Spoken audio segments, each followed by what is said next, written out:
Grace Barrett here for American Mudlark, and 2023, she's almost done, and 2024, she's knocking on the door. She's almost here. So I figure I would talk to you guys about my top 10 best finds for this year, and I guess Manny will join us. So let's, ow, don't bite me. Ow, jerk. Okay, he's not joining. So let's take a look at top 10 best finds for 2023.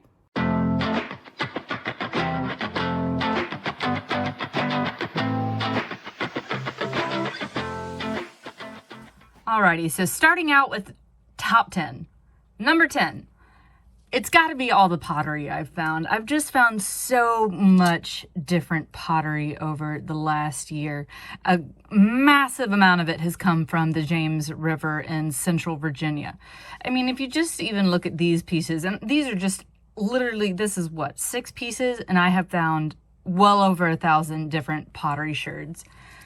And you can just see even amongst here, just the differences. I've already drilled this one that's going to be a pendant. You can see this crackled green glaze, and most of this pottery is going to be turn of the century. It's going to be late 1800s, mid 1800s, and some of it I think is even very late 1700s. You can see this has like a dark green to it. Blue, just beautiful, beautiful pieces. And then, of course, I found a lot of stoneware, just a massive amount of stoneware. And it is just, I feel like it's almost unending in some ways. And I keep finding stoneware, and I'm probably going to keep finding stoneware, but I'm thrilled, absolutely thrilled to find it. So again, this is just just kind of a smattering of some great little bits of pottery with the blue, the green, and even this little pink piece. So much of that. So that's the number 10 spot, pottery. In the number 9 spot, we are looking at teacup handles. Yeah, we found a bunch of teacup handles this year. Beautiful, beautiful pieces. Again, these come from the James River in Central Virginia. This would actually probably have been to like a pitcher or something. It's kind of big. Definitely a teacup handle. Teeny tiny, very delicate teacup handle. So teacup handles, they're gonna round out the number 9 spot. And to be fair, my husband Jared, he's really good at finding teacup handles. For every one I found, he's probably found 5. So he's way better at finding teacup handles than I am. In the number 8 spot, I have this fossilized horse tooth. Again, James River, Central Virginia. I just saw it sticking out of the mud. Horse tooth, fossilized, super cool. This is what I found on one of my first little outings as a mudlark. For the number 7 spot, let's just call this assorted pieces. I don't know what these 3 things are. Well, that's not true. I know that this is a porcelain button. I have no idea what this is. And I have no idea what this is, but you can see that it says 5274. I'm thinking that this was a tag of some sort. Mid 1800s, maybe a whiskey barrel tag, something like that, because of course they didn't have Dymo printers back in the day. So what would they use? They would use pottery to label things. I think this is probably some kind of game piece. And again, this is button, but this is going to round out the number 7 spot of my top 10 finds of 2023. These random assorted pieces. I love this piece. It's so cute. Number 6, this ceramic wheel figurine. Jared actually found this, and this was the first mechanical figurine that we found. Love this little piece. It was such a surprise. Makes me think that maybe there are 3 more out there in the river. This was found in the James River in Central Virginia, but you can see the wheel well. And I'm thinking this is probably 1930s. Probably 1930s little ceramic vehicle figurine of some sort. All right, in the number 5 spot, it's these back stamps. So this I found, again, this is all James River. I found this, and I asked some questions on Reddit, and somebody actually pointed to Arno porcelain, which was a company out of New Jersey around the turn of the century. This was actually, it's kind of hard to see, but you can see the RNO there. You can see this little banner, and this rounded bit is actually like the full thing looks like a hot air balloon. No idea what that is, but you can see that there's an R, there's some kind of like sunburst there. Of these pieces, this is likely the oldest back stamp, because this is done in stoneware. I have no idea what this could have been, but you can see the A, P, a W there, and then some kind of symbol here. But this is likely the oldest. Found something with a little bit of laurel leaf in the back stamp. And then this says New York General, I don't know what that says. MES, probably road. Really cool. You can see that lovely orange there, and then the letters are in this kind of forest green color. But this one was super fun. I remember that it was at like the last of one of my dives at the very end, and I saw what I knew was another bit of pottery, and I'm like, oh, maybe I'll just skip it. I'll come, I'll get it another time, or it'll be gone, whatever. Because when I found it, it was flipped over like this. I'm like, okay, fine, I'll go ahead and get it. And I flipped it over, and one of the most intact back stamps.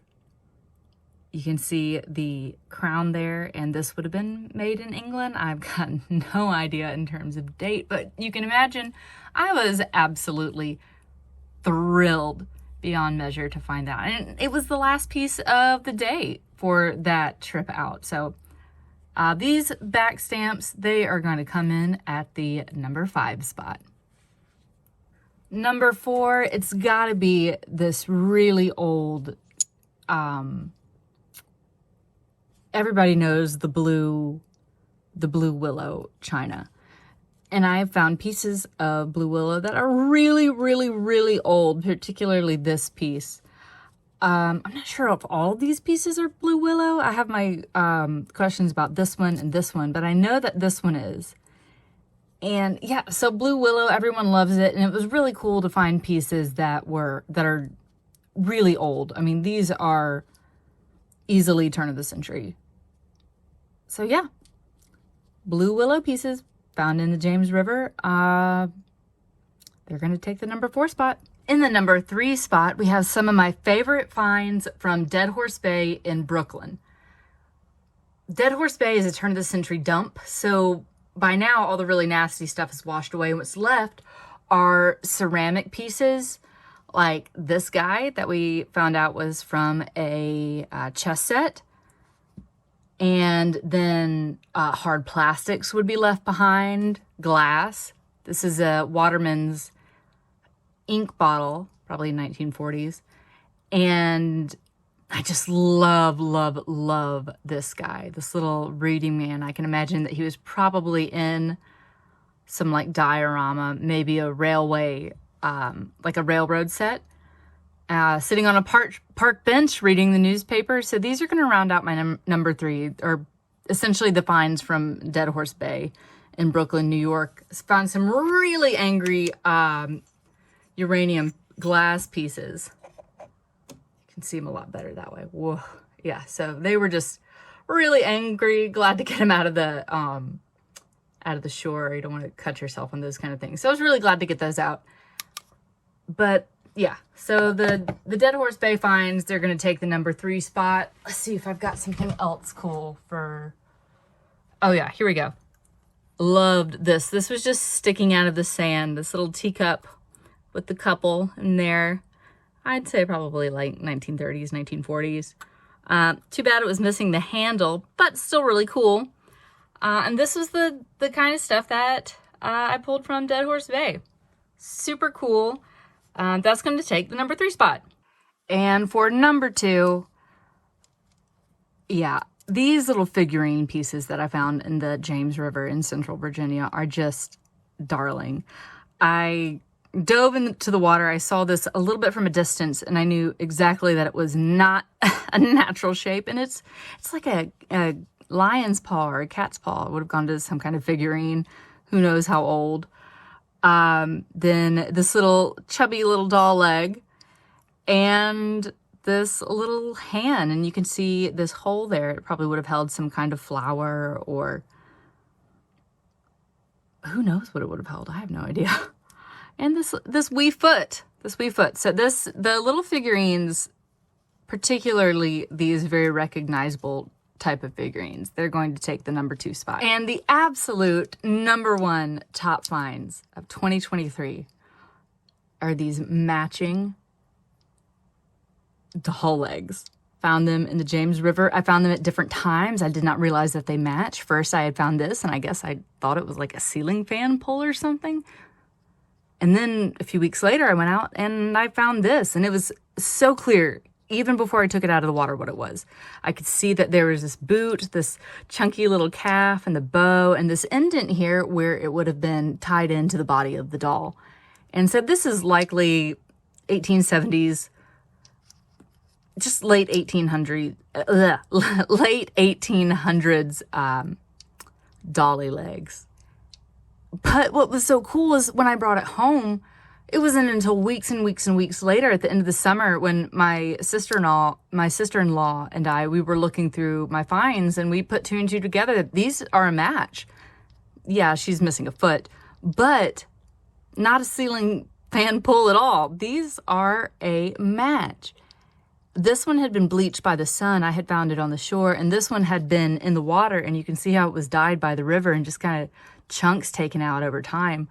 But to realize that these were a match, it was just an incredible moment. So these little chunky dolly legs are absolutely the number 1 top spot for me. Every search this summer, it was worth it to find these. Number 1. So very generally speaking, those are my top 10 finds of 2023. And I think if I go even further than that, probably my absolute most amazing overall find is just this whole journey and learning about mudlarking and learning about my area. I mean, the James River is just incredible. And then traveling to different places. Like I went to, as I mentioned in the top 10, I went to Brooklyn to check out Dead Horse Bay. I went to Lake Erie. And I also went to, I went to so many different like towns along Lake Erie through Ohio and Pennsylvania. And it was really cool to go to Conneaut, where there had been I think it was like a Christmas lights manufacturing facility. So they had a lot of slag, but not dumped into the lake, that would wash up over time. And there'd be all kinds of like little blue bits in the sand. It's well picked over now, but it was still cool to be able to find that. And it was incredible to be able to do things that I've never done before. You know, this whole experience in mudlarking is new to me because over the last year, I've lost over half my body weight. And it's become how I stay fit. Because at the end of the day, and people ask me, they're like, how do you mudlark? What is that? It's literally looking down and noticing what's around you. And that maybe sometimes there's something that's out of place. And I'm never looking for anything in particular. I've noticed patterns and whatnot, but in terms of like river glass or sea glass or different kinds of pottery in different areas. But yeah, sorry, I'm rambling. I know. It's just been the most incredible journey, and I fully intend to keep it going. I'm going to keep creating things and making things from what I find. So jewelry, different little art projects. Who knows? I'm just looking at stuff even right now, just different big pieces that I've found, and who knows? I have no idea what I'm going to do with that. I've just got jars and jars and jars of this stuff now. So I need even right here, this is just, all of this is pottery. Every bit of this is pottery from the James River. And I'm just going to keep finding it and keep making things and do what I can to make it available to the public and do what I can to continue being educational. in all of this, and to also kind of keep showing my health journey, because these are things I've never been able to do before, because I wasn't treating my body right. And now I am. Way more awesome things are ahead for 2024, and I just cannot wait to see what mischief I can get up to, what things I can find. I'm going to be in the river more. I'm going to be diving more and more snorkeling.